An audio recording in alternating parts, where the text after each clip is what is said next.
Lo dijo él. A primera hora. Recta final de A Primera Hora, 8:09 en la mañana. La Fundación Ciudadanía y Desarrollo, conjuntamente con varias organizaciones, presentó un informe de recomendaciones para la aplicación de la Ley de Transparencia Social. ¿Qué busca ese informe? Que esta aplicación sea clara, proporcional y viable. Esas recomendaciones fueron entregadas a la Superintendencia de Economía Popular y Solidaria. Para emplear estos conceptos está con nosotros el subdirector de la Fundación Ciudadanía y Desarrollo, Marcelo Espinel, que nos visita acá en nuestra mesa de trabajo. Marcelo, bienvenido, qué gusto, buen día. Fabricio, muy buenos días. Andrea, muy buenos días. Un cordial y atento saludo a la audiencia. Gracias a usted, Marcelo, por acompañarnos. ¿Qué plantean ustedes en este insumo que entregaron a la Superintendencia de Economía Popular y Solidaria? Bueno, creo que todos sabemos que hace algunos meses atrás se aprobó esta Ley de Transparencia Social, también conocida como la Ley de Fundaciones. Una ley que pues generó mucha preocupación en el sector de la sociedad civil. Y generó preocupación porque todos recordamos del famoso y tristemente célebre decreto 16. Decreto con el cual se cerró a Fundación Pachamama, que se intentó cerrar a Fundamedios y que incluso en su momento fue también una amenaza para Fundación Ciudadanía y Desarrollo. Entonces, en este contexto de la aprobación de la Ley de Transparencia Social y la aprobación de su reglamento, lo que estamos viendo, Fabricio y Andrea, es que existía el riesgo de que la ley, o existe aún el riesgo de que la ley no sea bien aplicada, que se utilice para poner cargas administrativas excesivas a las organizaciones de la sociedad civil y que de esta manera se ponga en riesgo la libertad de asociación. En ese sentido, pues, desde Fundación Ciudadanía y Desarrollo, con el apoyo de ICNL, que es una organización norteamericana que apoya la libertad de asociación, ejecutamos un proyecto de 3 fases. Les digo brevemente. Antes de eso, solo quiero preguntar, ¿existen riesgos, nos habla a futuro, o ya se han visto tal vez estas cargas administrativas, estos riesgos ya desde que entró en vigencia la ley? Existen riesgos a futuro, no se han visto por el momento cargas administrativas. Y no se han visto cargas administrativas porque la ley, específicamente el 27 de febrero, a pocos días, ya debería empezar su aplicación formal. Y el 27 de abril ya implicaría, tras los 6 meses desde la vigencia del reglamento, ya la implementación de mecanismos de integridad y control financiero dentro de las organizaciones. Entonces, como estamos en todo este proceso de preparación, Andrea, lo que hicimos como Fundación Ciudadanía y Desarrollo es juntar a varias organizaciones de la sociedad civil del país para hacer 2 cosas. La primera es recoger sus aportes, porque la ley determina que, por ejemplo, la Superintendencia de Economía Popular y Solidaria debe emitir reglamentos, instructivos, lineamientos, formularios para poder empezar a recabar información de las ONGs. Así como también se establecen responsabilidades para la UAFE, la Secretaría de Integridad, para que también puedan empezar a cruzar información. Entonces, juntamos a todas estas organizaciones para decirles, a ver, si es que nos van a pedir información sobre beneficiarios, ¿cómo podemos transparentar adecuadamente esta información de los beneficiarios sin que sea una carga administrativa excesiva, pero también que no vulneremos los derechos de la privacidad de nuestros beneficiarios? ¿Qué es la inquietud que ustedes durante el proceso de construcción de esta norma ya lo habían planteado ante la propia Asamblea Nacional? Exactamente. Observaciones que no fueron tomadas en cuenta, me parece, en el documento final. De hecho, no fueron tomados en cuenta de manera específica, pero tampoco quiere decir que ahora el Estado, a través de sus instituciones, obligatoriamente van a vulnerar la ley o el derecho a la privacidad. Te pongo un ejemplo. Esto lo vimos en Guayaquil, una organización de la sociedad civil que trabaja con personas que conviven con el virus del VIH-Sida. Y que el día de mañana, pues el Estado indica que tiene que dar el nombre, la identificación de sus beneficiarios. Estarían poniendo en riesgo su privacidad. Estarían incluso vulnerando la ley de protección de datos personales. Entonces ahí es en donde la Superintendencia de Economía Popular y Solidaria y las otras instituciones que les comentaba tienen la oportunidad de que en el momento en el cual elaboren los formularios y los lineamientos indiquen esta información tiene que ser anonimizada. Yo lo único que debería conocer de esta organización, por ejemplo de Guayaquil, es que benefició, me voy a inventar, a 70 personas de Nueva Prosperina en el cantón Guayaquil, en la provincia del Guayas, y que sus edades bordeaban entre tantos y tantos años. Pero si me comienzan a pedir a mí los datos al respecto de su nombre, su número de cédula, en dónde vive, claramente estaría vulnerando su derecho a la privacidad.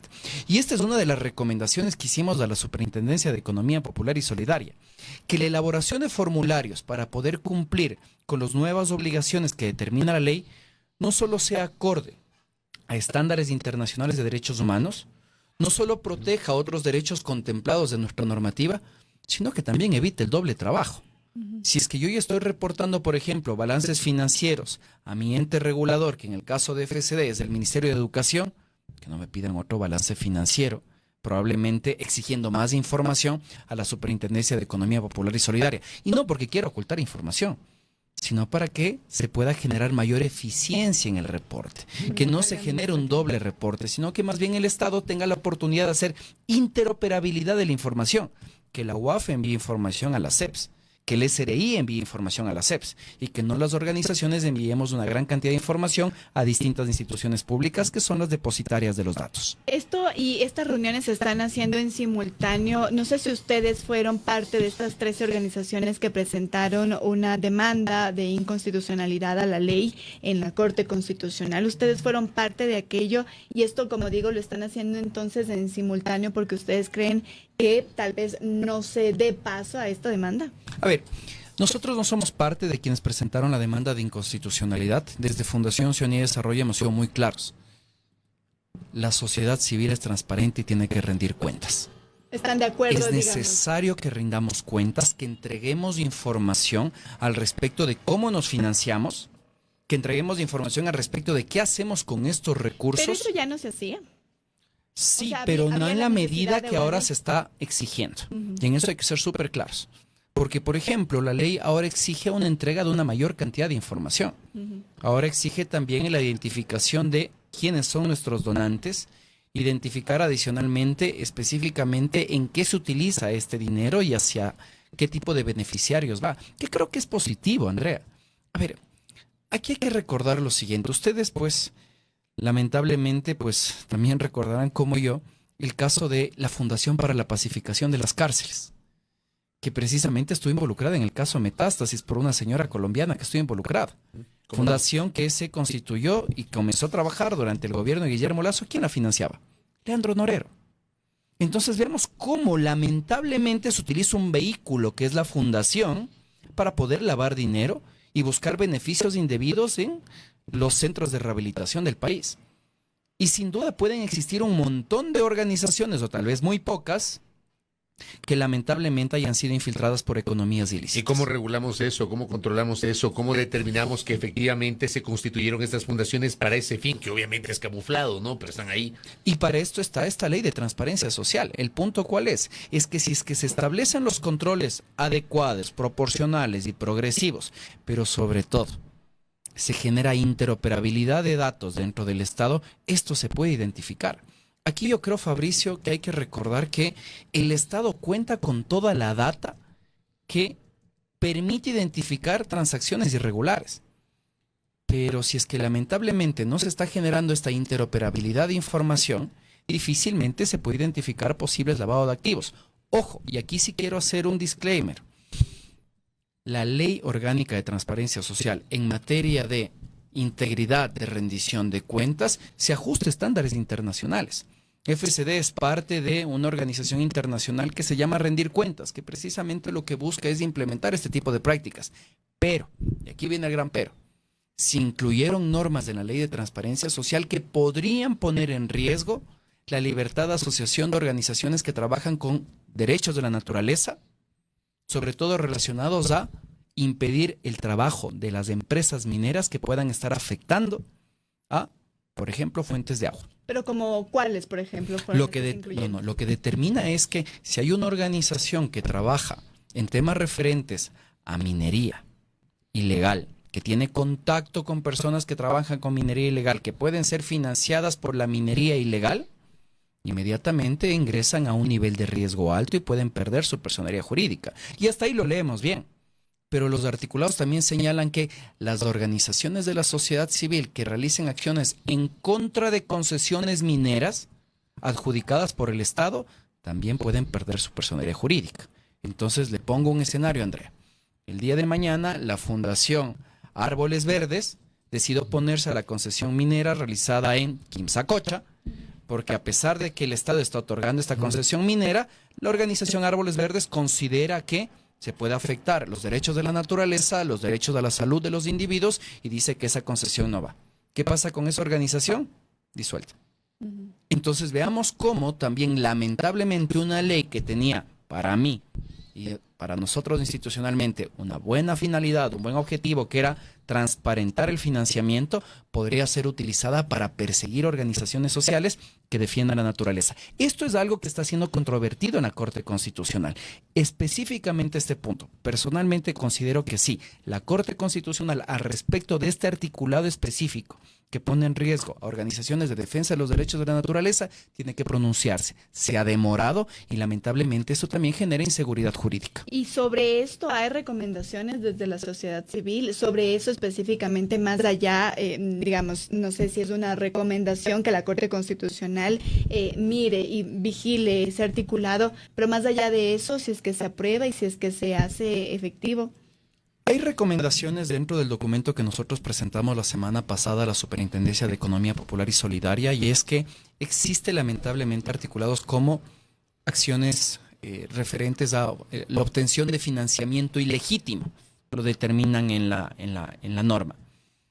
Al no existir esta definición clara de qué es un financiamiento ilegítimo, en lugar de hablar de un financiamiento ilegal, por ejemplo, que sería el relacionado a las economías ilícitas, abre estos paraguas de discrecionalidad que pueden dar paso a la persecución. Aquí tenemos dos escenarios, Andrea: que la Corte Constitucional se pronuncie al respecto de la acción de inconstitucionalidad al respecto de esta ley, o la otra es que, como hemos tratado de avanzar nosotros, que en los reglamentos, en los lineamientos y en los formularios exista la menor discrecionalidad posible. Que se busque que esta reglamentación de tercer nivel ayude a una implementación progresiva, así como también proporcional de la ley. Y tengo que ser aquí también muy enfático con algo, Andrea y Fabricio. La semana pasada que tuvimos la reunión con la Superintendencia de Economía Popular y Solidaria, no solo FCD, también estuvo presente Grupo Faro, así como Fundación Investoria, como representantes de las organizaciones que trabajamos en esto. Obtuvimos una muy buena respuesta, nos dejaron bastante tranquilos, por decirlo así. La respuesta fue que están conscientes que la ley requiere esta implementación progresiva y proporcional. Pero adicionalmente están conscientes de la superintendencia que el sector es extremadamente diverso. El Estado habla de cerca de 60.000 a 70.000 organizaciones de la sociedad civil. No se puede comparar una organización de la sociedad civil que recibe recursos de cooperación internacional, que trata de trabajar temas a gran escala, con una organización pequeña, barrial, que trata de dar ayuda a poblaciones vulnerables. Aplicar un mismo estándar para todas las organizaciones no cabe. No cabe. Pero aquí, por ejemplo, veíamos casos que presentamos de manera práctica a la superintendencia y que están conscientes. Voy a inventarme un caso. Perdón, estaban las ligas barriales también ahí, ¿verdad? Por supuesto. Están las asociaciones, las ligas barriales, los gremios. Somos y completamente aquí en Quito hay una distintos. estructura tremenda. Creo que es la más grande del país en cuanto a ligas barriales, ¿no? Y, por ejemplo, comparemos esta liga barrial que recibe aportes probablemente de todos los jugadores, de todos los equipos. Claro, de los equipos. Que recibe Con eso una se gran financian cantidad de las ligas dinero. barriales. Pero comparemos con la Fundación Vidas Oscuras. Estoy inventando el nombre. La Fundación Vidas Oscuras, que trabaja lamentablemente y afortunadamente al mismo tiempo en Nueva Prosperina, que recibe aportes mínimos de ciudadanos que están preocupados por estos temas, que los transparentan adecuadamente, que reciben aportes que no superan los $10,000 al año, que reciben colchones y vituallas. Pero por trabajar en Nueva Prosperina y tener un financiamiento pequeño, podrían tener un nivel de riesgo alto, lo que implicaría que les obliguen a implementar un comité de ética, tener un código de ética, a tener un sistema de debida diligencia. Pero si yo tengo aportes por $10,000 al mes y aportes de colchones y vituallas, ¿cómo pago mi sistema de debida diligencia? Si es que yo solo tengo 2 miembros, ¿cómo implemento un comité de ética que me implica tener al menos 3 miembros? Entonces, este tipo de realidades, sé que la Superintendencia de Economía Popular y Solidaria están al tanto, están construyendo la metodología, pero sí tuvo una gran preocupación. Y es que no hemos logrado reunirnos con las otras entidades que están a cargo de la implementación de la ley. Ministerio de Gobierno, ¿Por qué? la Secretaría de Integridad y la UAFE. Bueno, Secretaría de Integridad y UAFE sabemos que están a cargo de una misma persona. Hemos enviado cartas, lamentablemente no se ha dado audiencia. Ministerio de Gobierno lo propio. y son ellos quienes tienen, en este caso, la parte neurálgica de la implementación de la ley, que es el Sistema Único de Información de Organizaciones de la Sociedad Civil, que es en donde nosotros tenemos que registrarnos hasta este próximo 27 de febrero y no hemos tenido información al respecto. Yo creo que tiene que generarse una mesa de coordinación interinstitucional. Desde FCD nos hemos puesto las órdenes para poder brindar apoyo técnico a esta mesa de cara a que logremos la implementación de la ley, que nos permita rendir cuentas, que nos permita demostrar que somos transparentes, pero sobre todo que se garantice la libertad de asociación de todo el sector. Marcelo, gracias por el tiempo y por la gentileza. Ha sido un gusto, Fabricio y Andrea. Marcelo Espinel, que ha estado con nosotros, subdirector de la Fundación Ciudadanía y Desarrollo, aquí en A Primera Hora, hablando sobre estas recomendaciones generadas por varias organizaciones, entre ellas la Fundación Ciudadanía y Desarrollo, que han sido entregadas a la Superintendencia de Economía Popular y Solidaria para una aplicación clara de la Ley de Transparencia Social, cuyo trámite en su momento generó controversia, sobre todo por esta generalización respecto del trabajo de las fundaciones. Hay que particularizar y establecer las diferencias según el caso. Primera plana. Todas las noticias, todas las voces.